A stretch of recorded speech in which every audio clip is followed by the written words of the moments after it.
Matty V. Chad Prinkey. That's me. We back, baby. We back. We doing this thing. I'm so happy when we get a chance to pod, man.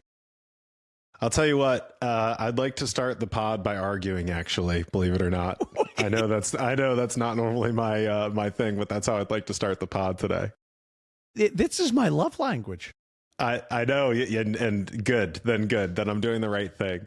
So we've been talking about something over about the past month, maybe 6 weeks, which is if you were calling somebody on the phone and you were wearing an AirPod, which ear would you wear that AirPod in? And so what's your answer? If you were calling somebody, what ear are you wearing the AirPod in? My stock answer, Matt, this is locked and loaded, is if you're making a call with a single AirPod, you're fucking crazy. And I have you're already off base. It's a dual pod situation, non-starter to make a single AirPod call. Which I still think is the most ridiculous thing ever. But you have said many times, you've documented that your survival instincts are pretty like, am I alive? Okay, I'm good. And I'll tell you what, the lack of awareness I have of my surroundings when I've got a second AirPod in, when I'm like on a call, I want that other ear. I need that other ear focused on what else is going on around me. I need something to keep me safe. And so I don't know how you can possibly choose any answer other than the right ear. And I have been getting some good feedback, by the way, that other people believe that right ear is the right answer as well. And I think the thing that upsets me most is then the question got changed to, okay, if you had an AirPod die, then which one would you prefer died? And what's your answer to that? If I have to, I'm gonna prefer that my right dies and that I have the left ear in. Which, like, what do we like? Is this the end? Like, the fact we're just so at odds about AirPod placement that, like, is this the end of the relationship? I don't know. It might be a deal breaker. It'll be interesting to see if we can survive this. I acknowledge, but yeah, look. The fact that you want, for me, the very disconcerting thing is that you only want one in. That is just bonkers to me. I need surround sound, 100% focus on You're just locked this in, baby. Conversation. I got to lock in. You're just absolutely locked in.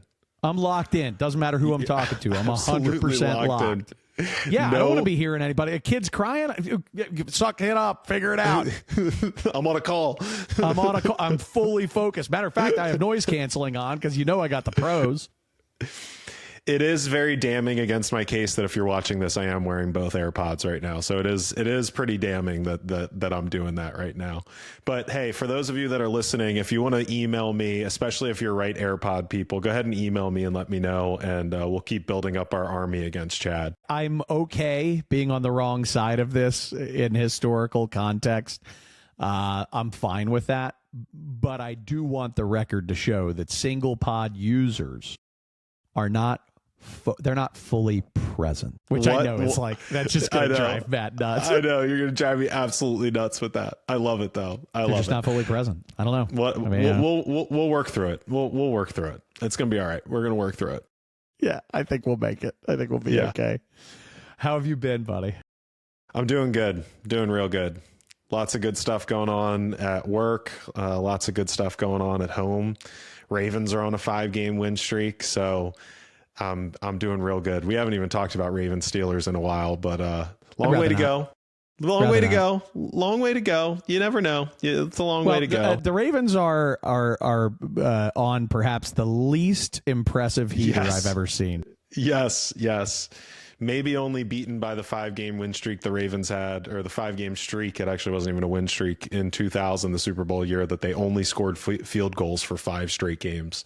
That is just. See, but at least a part of their team was impressive during that time. That's true. That's true. Right now, there's nothing going on that's impressive about the Ravens. I totally do agree. I totally do agree. They're limping along. Yeah, but I'm good. I'm good. Like so many recent NFL seasons, there appears to be only like 3 or 4 teams that are worth actually caring about. Yeah. And then you got your hometown team, which of course you're going to root for, right? But I'm kind of in that place as a Steelers fan where I'm ready for an actual losing season. Appreciate you, Tomlin, but we could use a lower draft pick for Christ's sake. Yeah. It's killing me. And it's been killing the Steelers for a long time. We haven't had a draft pick under 16 in I don't know, since Roethlisberger. Yeah, that is a really crazy thing to think about, which is like a thing to be grateful for. But I know what you mean. It's if you're living in mediocrity, it's not worthwhile. But if you're Tomlin, what do you do? So I have a losing season and I get fired. What do you want me to do? He's in a no-win situation. It's tough. It's tough, man. I love football. Yeah. How are you? I'm doing great, man. Really well. The time in the past month helping companies to bond and create vision. I think I've something crazy like 6 retreats or something in the past month that I've been on, and it's so great. I mean, it's where I thrive. You know that, thinking about the long range, thinking about business strategy. And watching a team gel and coalesce behind a compelling vision for the future that they co-build. It's exciting times. This is a very, very powerful time of year. And I do think that every year I get a little better at keeping people from building plans that they can't accomplish. So I feel better about the viability of planning this year than I've felt. So that's been awesome. What have you done to make it more viable? So no kidding. And, I think you might have found a way to plan this, Matt, but I'm getting advice from you very sincerely. Oh, okay. No, I was not planning this, but I love where it's going. I imagine you do. You do. No, I think, I've watched you work, and I've watched your plan outputs, and I've watched how they are smaller bites at a time and very intentionally designed to prioritize what is directly ahead of us. Like, we can have a long-term vision and we can have a whole list of cool initiatives that we want to do someday, but then let's pull from that list the stuff that really has to get done right now to set us on the right path, and keeping the list. I really think it just has to do with keeping the list narrow. And we've got some awesome clients that have been able to get almost Herculean things done, but the large majority are something like 60 to 70%, on a good day, of their initiatives. And I think it's really important, particularly in like the first year of building. If this is a brand new thing for so many companies, building out a strategic plan and working the strategic plan, it's so important to build momentum and get some wins and to get evidence that you can do hard things, and then I think we can start stretching them. But anyway, I've been watching the way that you do things, buddy, and I think taking a page out of your book. Well, and it's interesting to hear that, because, and I think we're always doing this with each other, which I think is really healthy, because, I think one of the things that I'm good at is pacing the plan appropriately, like beyond the simplicity. I do think that, like, I'm willing to have a foundational 1 to 3 years where we're just really building foundation and not, pursuing immense growth. We're still going to grow the business. We're going to grow by 10 to 20%. And that's natural. And you should continue growing and building skills and all of that. But I do think that I am good at pacing that. And with that said, one of the things that I worry about from time to time is if I am being too patient and paced, and if there is some bigger chunks that we could take out. And I'm always looking at you and your ability to put some of these really big ideas on the table. Right. They need a full-on restructure. Yeah. But sometimes, you need that big, bite to go chase after, and it's healthy for people to chase after it. And I think that there is a reality too that, just your style, I think you attract some companies that if you want massive growth in a very short period of time, like you should absolutely be talking to Chad Prinkey, and he should be sitting in your facilitating your strategic planning retreat, because he knows exactly how to do that.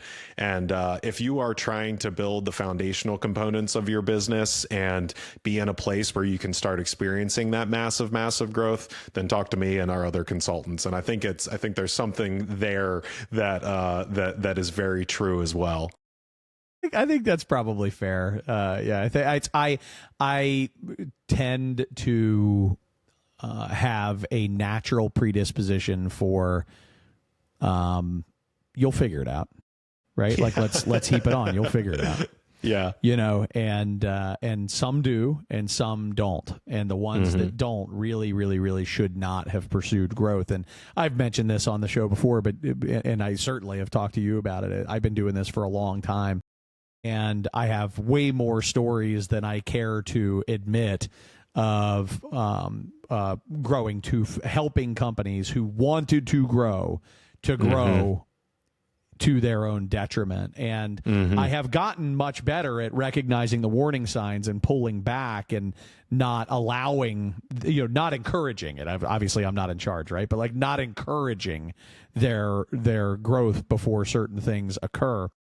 But I also do attract a certain personality, I think. You do. That thinks similarly. So the persona of the the client that tends to knock on my door is like, I want to do crazy hard things.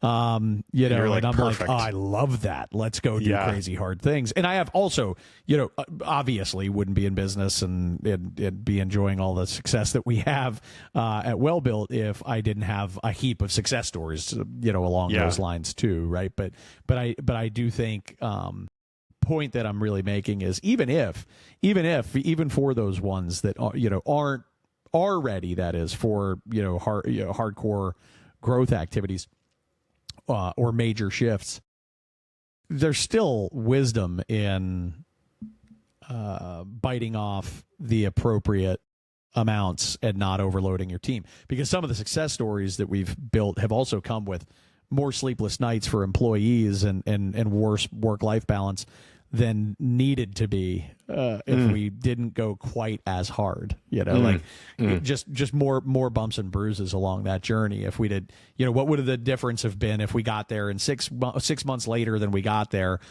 to the business? Not a ton. To the people would have been a big deal, so that's a really good way to put it. I definitely maybe I don't know, lack some level of empathy, for the doers. I'm like, you'll figure it out. That's what you get paid for, so you'll figure it out. Like that kind of stuff. Yeah. Very and matter of fact. Yeah, and people will be like, when am I going to finally get it done? I'm like, that's why they make weekends, bro. Like that's what it's like, and that is my natural predisposition, and I'm evolving, slowly.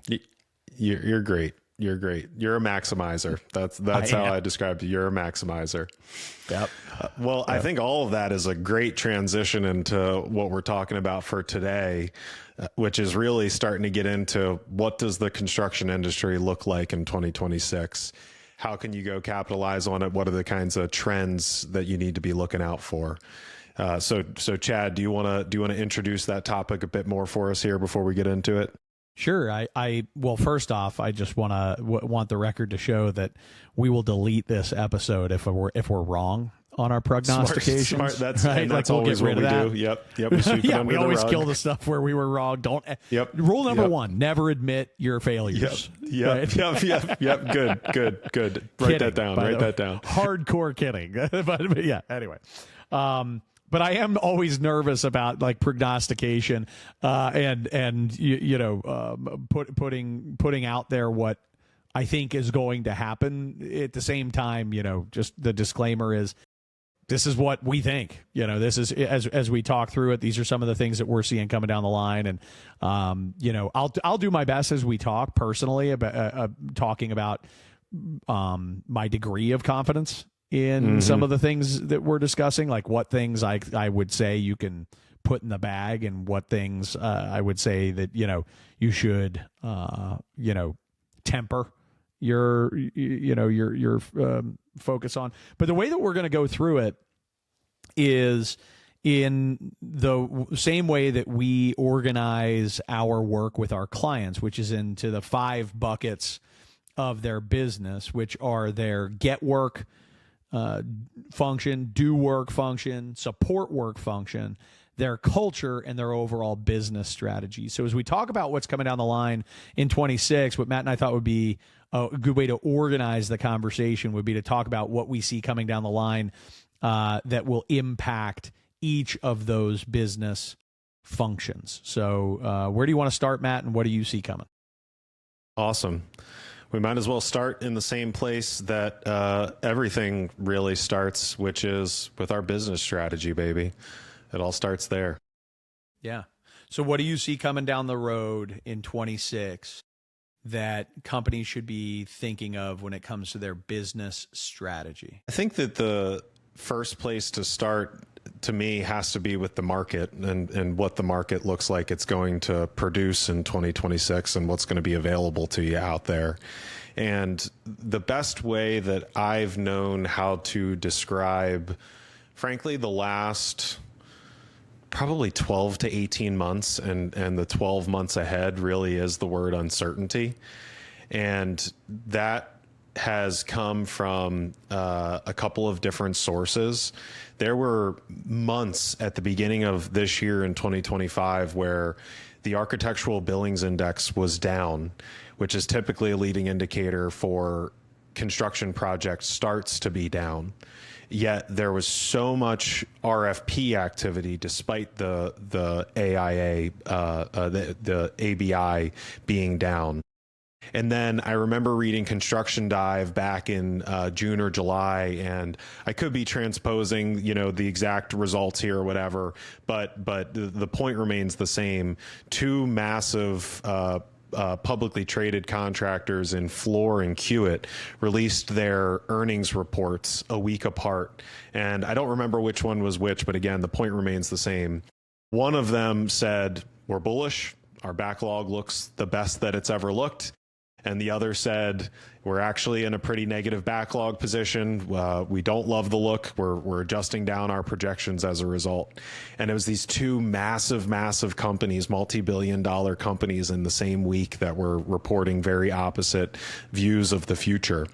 And that's what we've seen across our customers as well, is that there's some randomness associated with it. Some of it is obviously data center driven. The customers that are involved in data center work have continued to be just absolutely full and beaming at the brims with work. And ones that are not in that same position. But even outside of the data center world, we have customers that aren't in the data center world that are well positioned for 2026 and other ones that are not, which to me comes down heavily to the fact that we've got this interest rate environment at what are interest rates now in that 6-point range, and it might be, 5.75 to 6.25, something like that right now. Do you know, Chad? Offhand, I actually don't. I do know that it is down by 3/4 of a point across 2 consecutive quarters now. So it is adjusting, but it's an interesting data point by itself to track. I should look it up while we're sitting here, but it is there's not a direct. There's clearly correlation with lending, from banks, but it's not a direct spot. Like what the Fed rate does not translate to what market rates are, and there can sometimes be fluctuations up and down in market rates.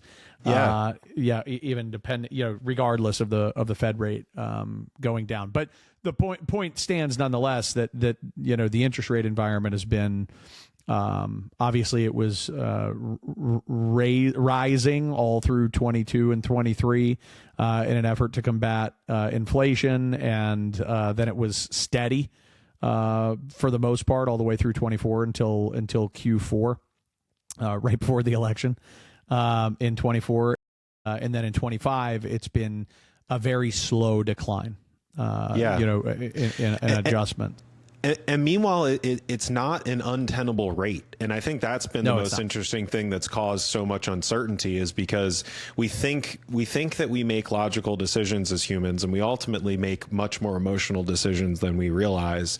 And so the owners and developers and the lenders, everybody that is at the top of the value chain in the construction industry has been making, this is my take on the uncertainty, they've been making emotional decisions based on how long their project has sat on the shelf, whether or not they've already gotten design done, whether or not they've gone through past pricing iterations multiple times, whether or not they believe that this site is primed to get them their ROI. Like, there's all of these different considerations that, depending on the individual and all that context, they're making the decision that again, there's some logic that goes along with it, but that emotionally feels best to them.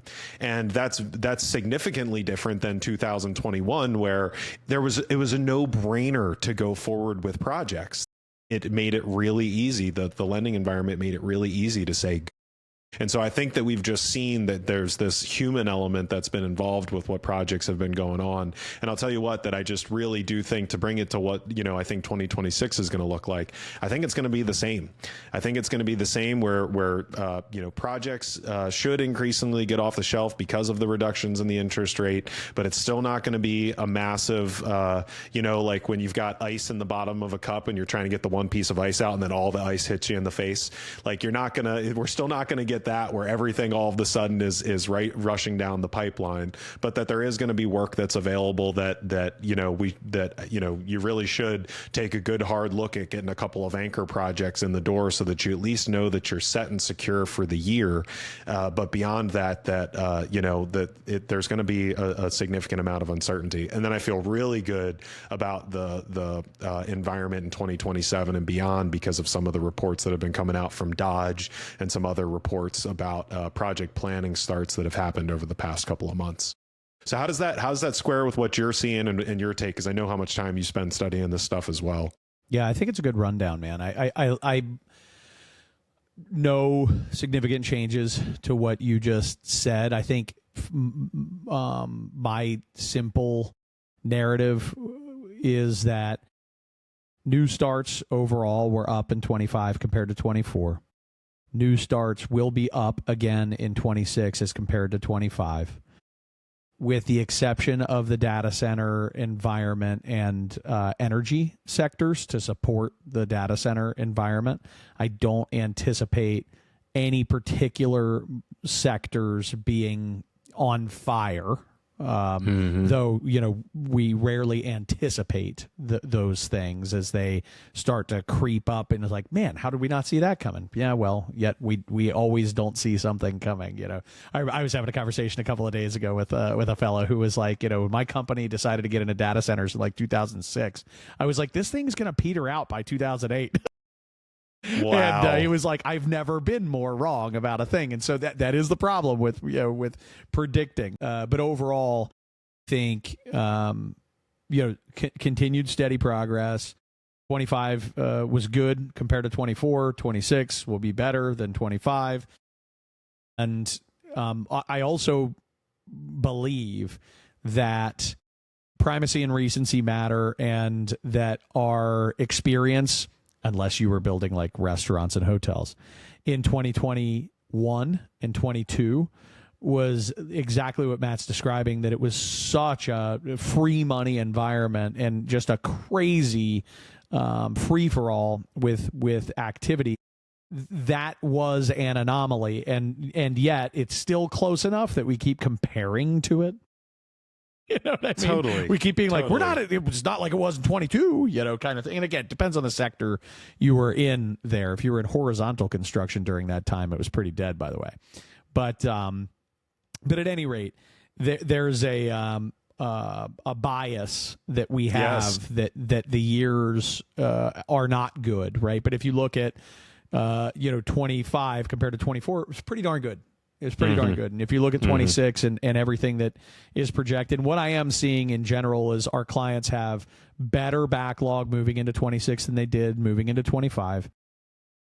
And obviously our clients are contractors. And so what Matt's talking about, studying and looking at all these different resources, certainly have the ABI and the Dodge Momentum Index. We are literally at an all-time high in the Momentum Index for projects entering the planning stage. So I agree with your assessment that 27 and beyond is looking particularly exciting. And I do see a lot, anecdotal obviously, but lots of our general contractor clients have been commenting that hey, remember that deal that's been sitting on the shelf? It's finally going. It's going. This one's going. That one's going on the developer driven side of the business. So yeah, I think economically, you're going to see, and I agree, a lot more of what we saw in 25, but just a continued loosening of the purse strings. And I think we'll see starts up in the teens to low 20s in comparison to 25. Yeah. Good.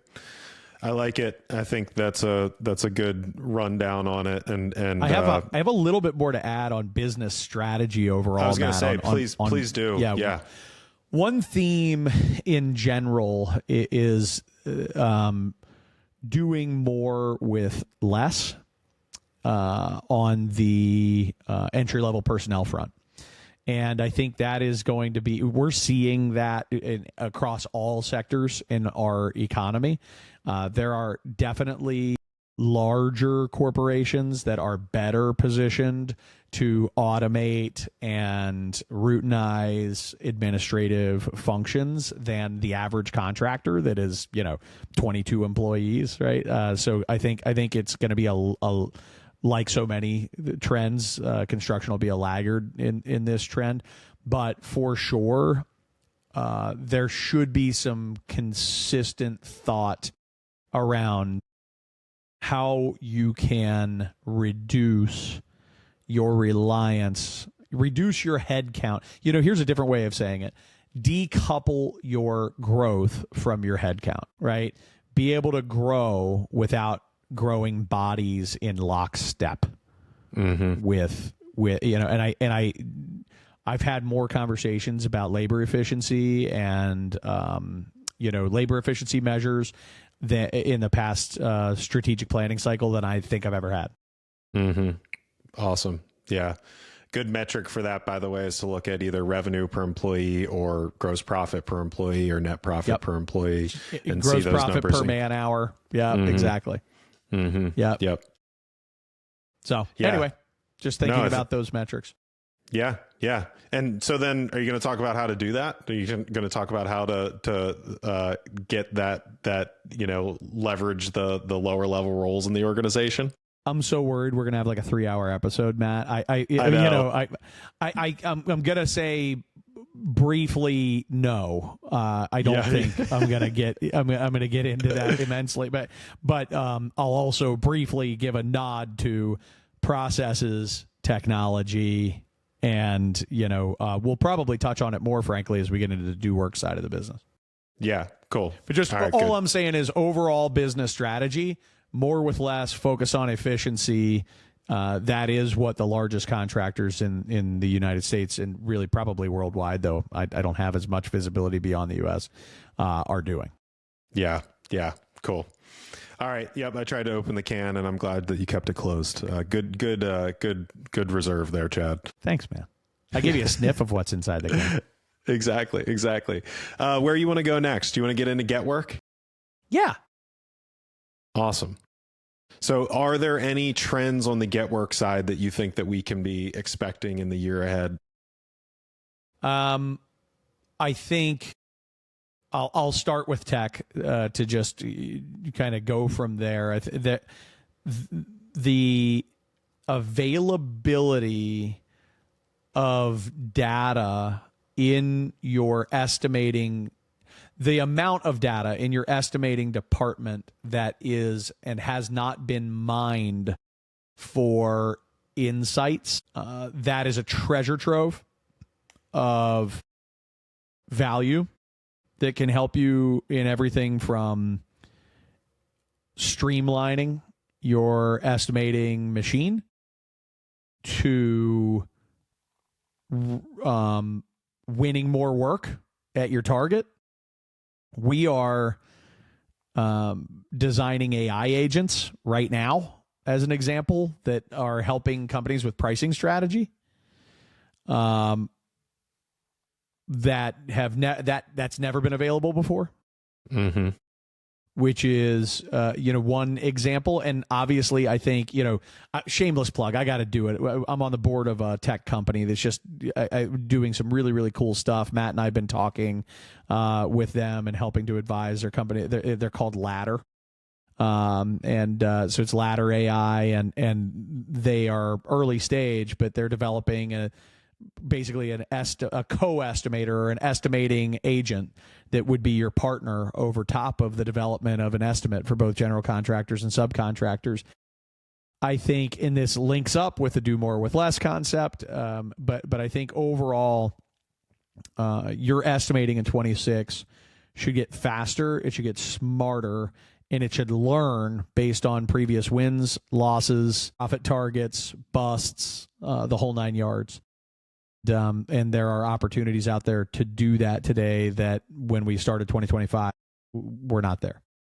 Yeah, I think that's really well said. It does, just in general, companies are, and I think on the get work side, tech like Ladder that you just mentioned, and even the idea of offshoring the takeoff part of the estimating process, I'm just noticing that there's a greater comfort and almost more of a desire amongst construction companies to look at ways to, and even if it's not actually offshoring, but just outsource some of the typical functions that would happen inside of their business. And there's some business strategy components to consider there about the own value of your business and how that impacts your valuation at the time of your exit and all of that. But regardless, there are many more of these third-party companies that are surfacing and providing some really good options that you can go to that can help speed up the estimating process that you're mentioning, Chad. And I'll tell you the other thing that's just I think a greater trend that we'll continue to see evolving as every year passes, but just in terms of even delivery method that owners are choosing as they go on their projects, that we're going to continue to see more design build and design assist throughout the industry. And you said something to me a while ago that I thought was, really smart, but just basically that the East Coast is typically about 20 years behind the West Coast in terms of the trends that happen, in the world in general, but especially in the construction industry and how these things go. Design build has been building so much credibility in California, especially as a viable delivery method. And we've seen it make its way over to the East Coast for sure. But I think that, if I was a contractor, and we're going to talk more about this later, but if I was a contractor, I would be thinking hard about how could we be positioning our business to be involved in the positive value that comes from a design assist or a design build type of arrangement. Because LinkedIn is just one place where our industry exists. But I'll tell you, just spending time on there and the thousands and thousands and thousands of people that are fed up with the way that the industry has been historically is just, it's impressive, the amount of people that are frustrated with the way that things have always been done. And I think it's really reaching a bit of a tipping point. I really think that we are where there's enough education that's been out there about the benefits of some of these alternative delivery methods. And there's enough of that information sharing that's going on in places like LinkedIn that, I can think of one developer, a large developer in Baltimore, where I have a really good friend who's a director of construction. And he and I, you got to meet him, Chad, but he and I got to have a conversation, starting about 18 months ago, where he goes, man, the last project we did has just been brutal. And we've always been CM at risk, and we have this other massive commercial project that we're about to do. It's the largest project we've ever developed, and I just gotta believe that we can use a different delivery method and make it less painful. And that's on the office market sector. And for that to even be considering the design build delivery method here on the East Coast is very unusual. I agree. And so I think the more that people are studying it, the more that we're going to keep seeing it. Yeah, design, bid, build has so many inherent flaws that, it's not like design build is a cure-all. That's Sure. my little cautionary tale. But I've been involved in some design build catastrophes. But point well made and taken. I have one last comment on the get work side of things.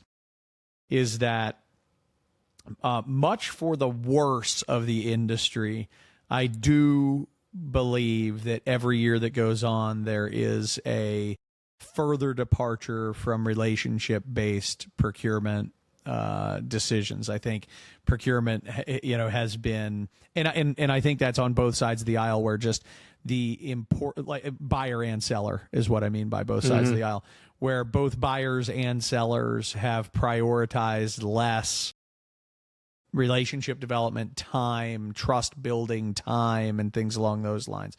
Much for the worse for the industry, much for the better for the companies that actually do still invest in it. Because there's, nobody is actually going to say, I'm not interested in knowing you, sir. Please walk away from me. I am not interested in having a relationship. We are still social creatures. We do still care about the relationships we have.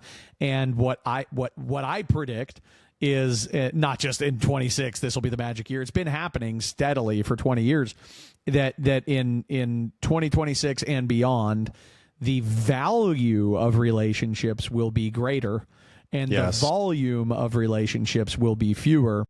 And the companies that figure that out are going to dominate in whatever the delivery method is.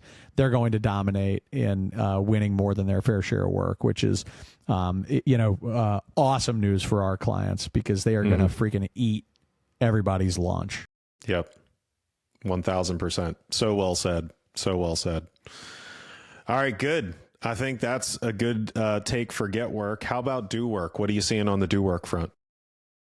I'll talk about workforce here a little bit, in alignment with my conversation about large corporations hiring fewer and fewer entry level people into white collar jobs. That is a thing. And I'm sure lots of you are hearing about that, reading about that. And if you're not, the moment I say it, I promise you'll hear it everywhere, because this is truly quite the trend.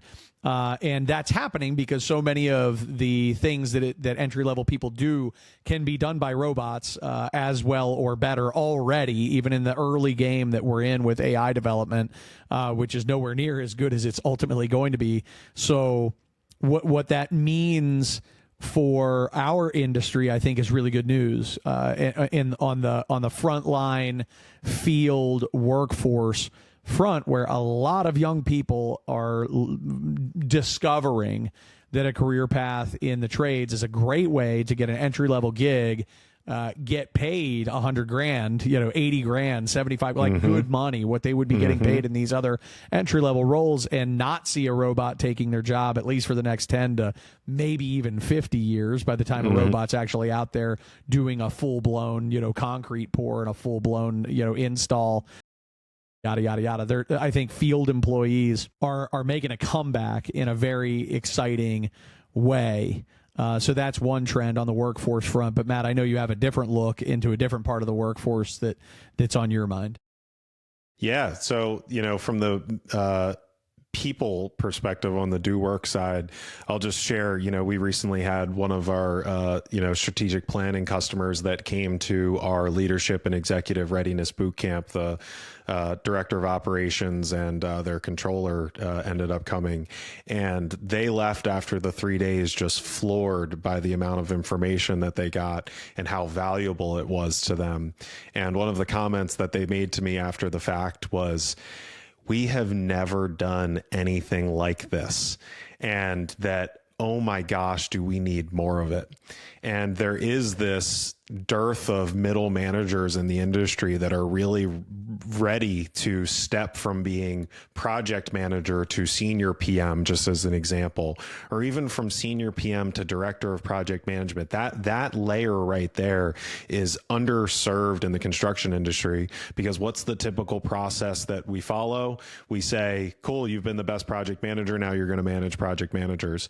And we don't actually give those people any kind of training or development on how to manage people, Totally. which is so much harder than managing projects. You think managing projects is hard? Talk to anybody who's made the transition from managing projects to people. I will guarantee that 99 out of 100 will tell you, oh no, I thought the projects were hard and people are way harder, because they have feelings. And so there is a growing understanding among construction companies. I'm certain it's not just this one customer. I just use them as a case study, but there is a growing understanding amongst construction companies that we have just got to invest in that level of our organization and get them the tools and the skills that they need to be successful in running people. And so I think that you're going to continue to see that, where the companies are going to start pulling ahead more and more over the next few years are the ones that are saying, we are forcing some kind of development and training and learning into our budget for the do work side of our business, especially those middle managers and executive managers, so that we can be more well prepared for the future. Totally agree. Yeah, I think people development is a trend. It's always been there, right? And great companies have always made the decision to do it, but it's becoming a little bit more of an imperative. And surprise, surprise, right? It's happening also right in the midst of the retirement of so many baby boomers who have been these solid, trustworthy people leaders for such a long time. Surprise, surprise, we have a bunch of millennials and Gen Xers that are going to be stepping into those roles and that aren't prepared. And I do think more so than in previous generations, their progress needs to be accelerated to fill those gaps. So yes. I think that's what's going on.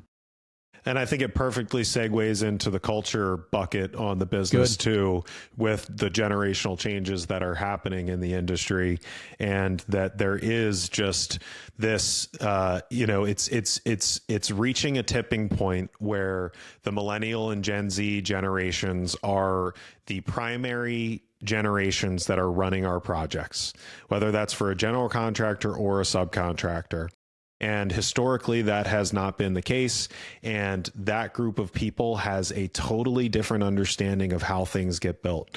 And I'm one of them. So I'm, I'm a good example of of somebody that falls in this category. But we've made this shift to hiring people out of four-year universities with civil engineering or construction management degrees, and that have never been in the field, and are managing our projects typically through the contract or through the language in the contract, as opposed to really understanding how projects get built.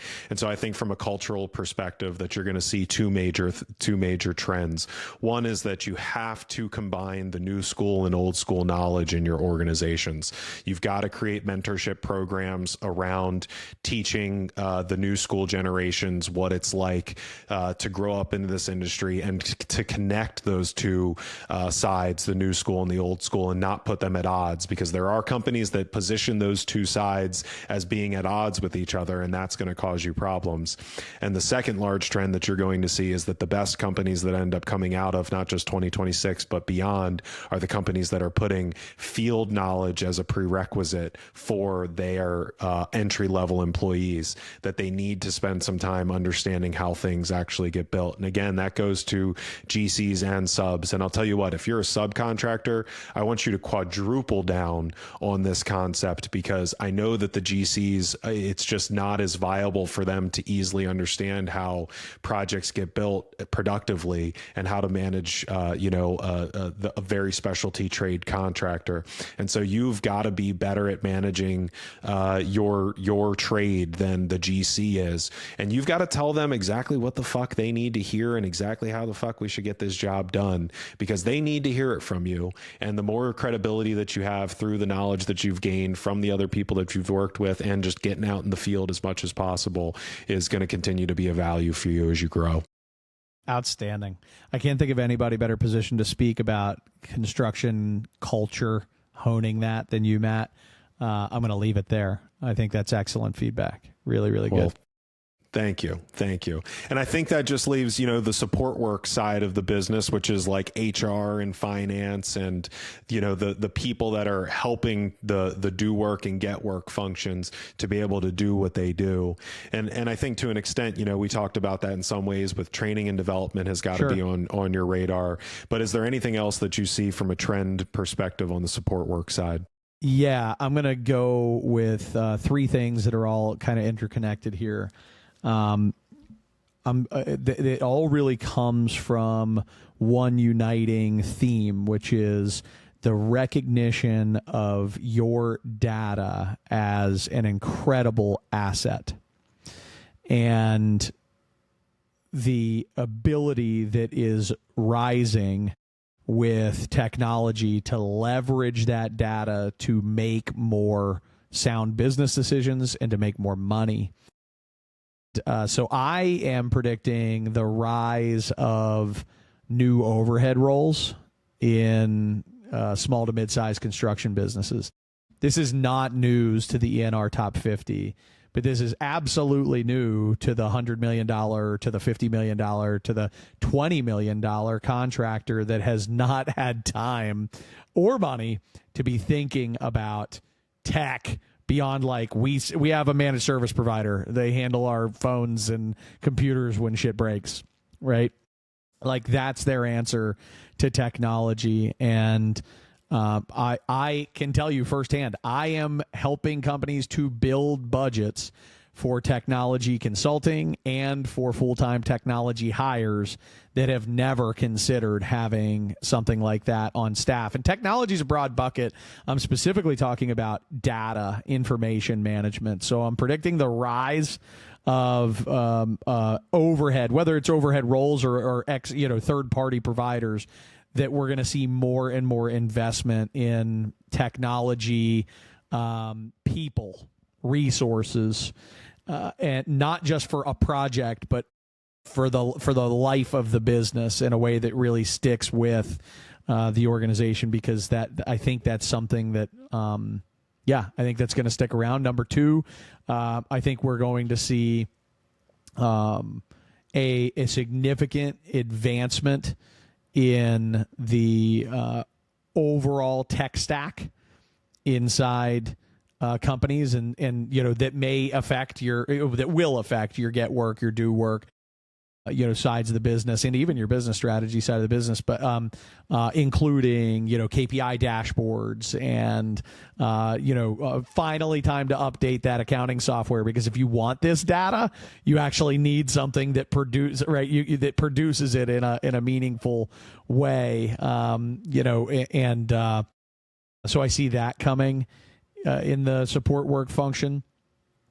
And probably the third bucket overall would be an innovation commitment to innovation on all of the existing support work norms.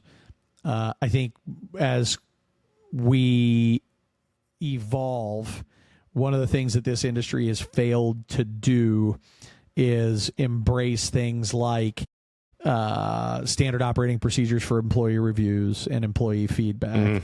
And how do we establish compensation ranges? And there's legislation bonus that programs right. That's exactly right. There's now legislation in many states mandating that you publish your salary range for a position, and people are like, oh no, I'm paying one PM $250,000 and everybody else way less. And I'm like, well, they're probably not a fucking PM, right? Like let's be real, let's rethink the way that whole thing goes.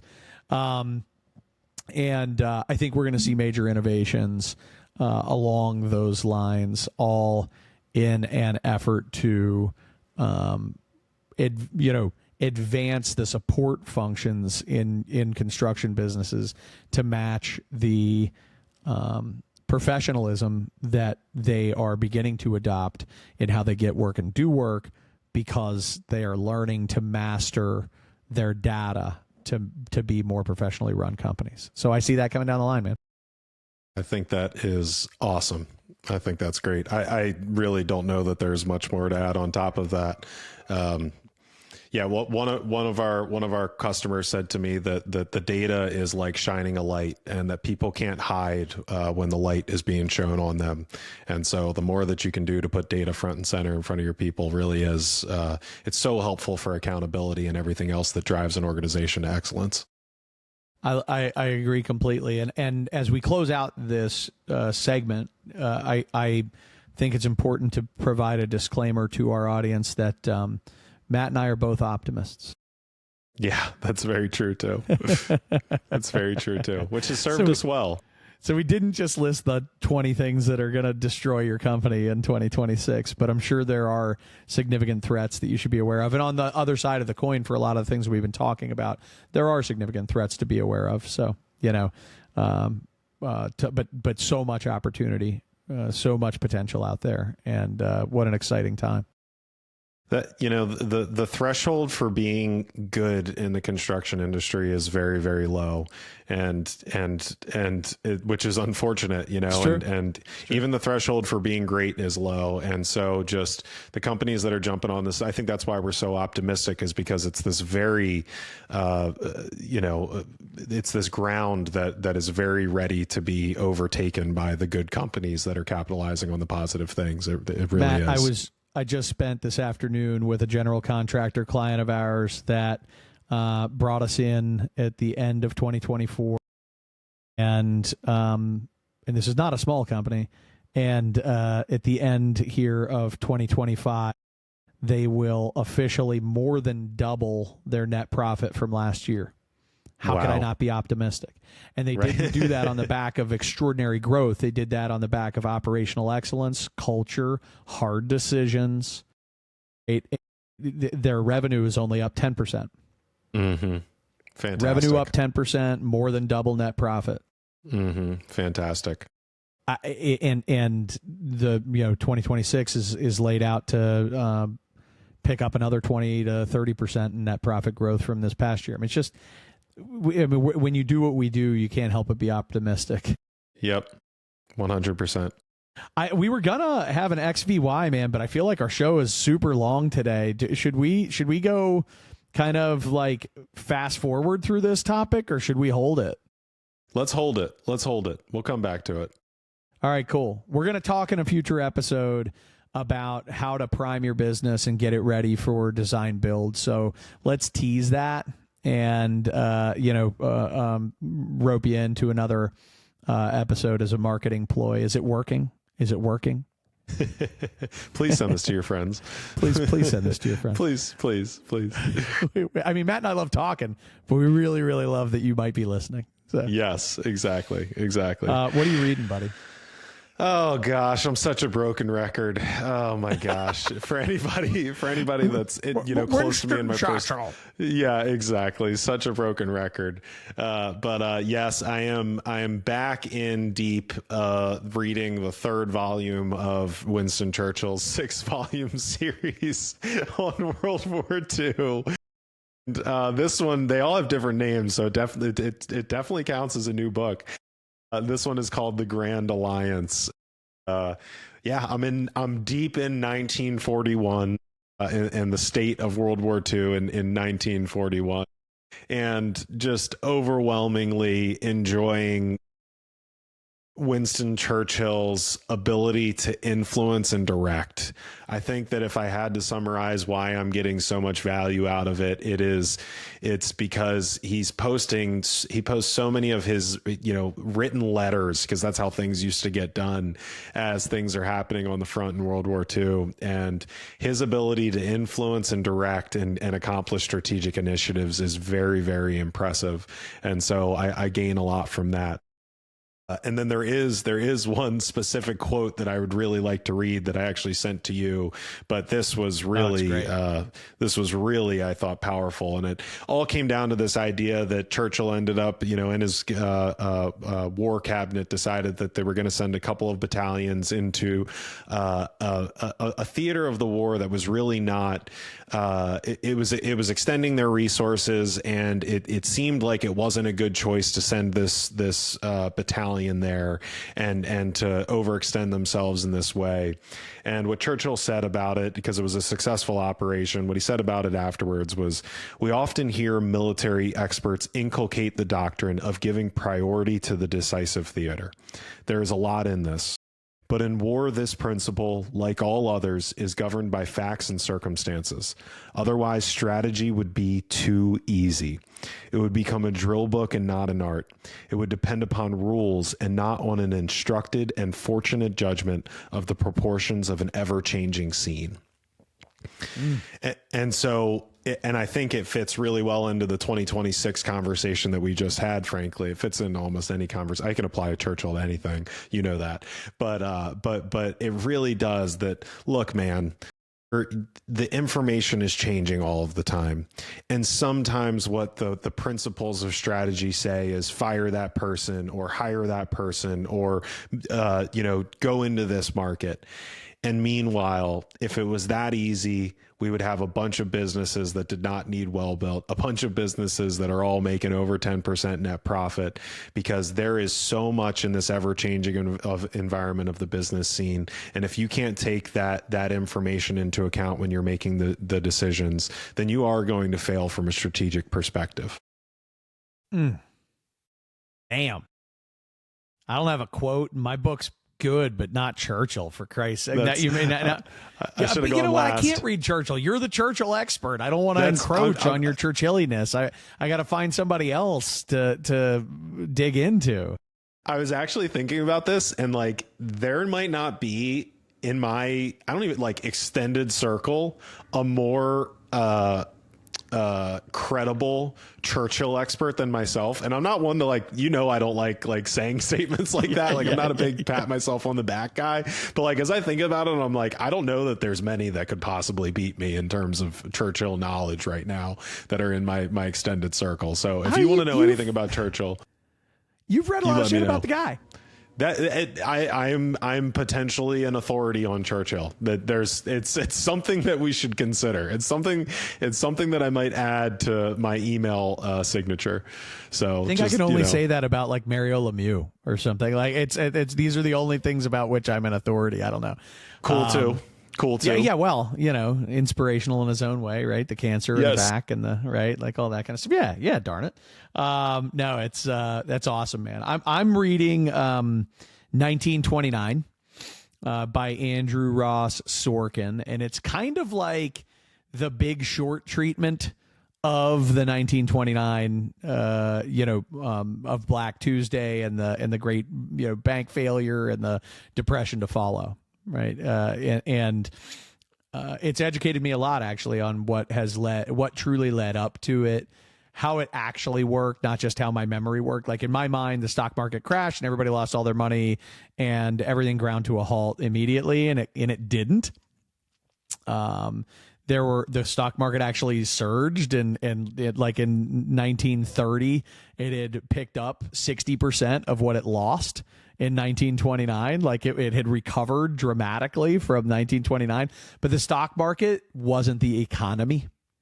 And consumer confidence and kind of the rise of so many of the things that I've come now to think of as just, here's one quick one. Did you know that you used to be able to buy immense amount of stock by only putting 10% down and just financing the rest of the 90% of the stock and being like, hey, I'll pay that. But in the meantime, give me all the growth on my stock, and then I can pay for the stock with the growth on my stock, and I'll make monthly payments, right? That's dumb. That's really crazy. And it was happening at scale. That as an example. And the fact that And there was so many politics being played, by Hoover on his way out and Roosevelt on his way in, and some things that Roosevelt probably sincerely could and should have done if his true desire was to help to right the ship, for the American economy, but didn't do so that he himself could claim the victory. When he came in, that during the lame duck portion, he could have really done some things when the economy was in desperation and turmoil, and he didn't. But also Hoover didn't, because he didn't want to be the guy that did X on his way out, or right. And so Hoover's and like FDR writing was playing the same politics. I'm not going to be the guy that's blamed for this, so I'm going to let him. Mm-hmm. It's so sad, and so my it's burst my bubble a bit on what the picture I had of Roosevelt as burst the bubble, yeah, right, of Roosevelt as kind of a savior of sorts, and whatever you think about his policy, and he got the damn thing done, right? But I kind of found him as very yucky. In reading through it, I'm not all the way through, and maybe in the book he'll save the day. Sorkin does seem to be a bit of a lib, so he may make him the hero at the end. But still, some very interesting insights. But I'll say my so far, aside from just expanding my knowledge of how things actually went down, my key takeaways are. Avarice, very dangerous, and optimism and over optimism, very dangerous, and then using avarice and optimism to make decisions, and then having to back those decisions up forced a lot of men into very low integrity behavior. Yes. Wow. And I also pictured that a lot of the suicide that was connected with the crash was just, oh my God, I've lost all my money, jump out of a building. But I believe in reading it that so much of it actually also revolved, and maybe even more, revolved around shame. Yeah. Wow. And I am reinvigorated and inspired to lead in a high integrity way and to act in accordance with reality and not what I want reality to be. And so that was fascinating, and as we do our own strategic planning, right, and we work on our financials and our budget and all those types of things, that I don't talk myself into a picture that doesn't fully exist. Because the way I will need to behave on the other side of that, to the way people are forced to behave on the other side of that behavior is often something they're very not proud. They're very not proud of. They're very ashamed of. So anyway, fascinating stuff. It is. And you do such a good job leading our business in a high integrity way. So I know I tell you that all the time, but let the record show, despite the fact that you don't use the right AirPod setup, that you do run our business in an unbelievably high integrity way, which is very inspiring for all of us. So yes, please be reinvigorated, and also know you're doing a good job. Well, thank you, buddy. You're a good friend, and I know you'd be real with me if I wasn't. So I would. For sure. So I appreciate that, man. Well, this has been hell of a pod, bud. Fun time. I think this was great. Really great stuff. What do you want to talk about next time? We're going to talk about design build. We're going to do that. You know what? We'll get into the lab. We'll come up with something good. We'll come up with something good for next time. Yeah, we'll cook up something sexy. All right, good. Well, happy holidays to everybody that is checking this out. Should be released right in the midst of them. I hope you're catching this on a long drive up to, your grandparents or something along those lines, man. Yes.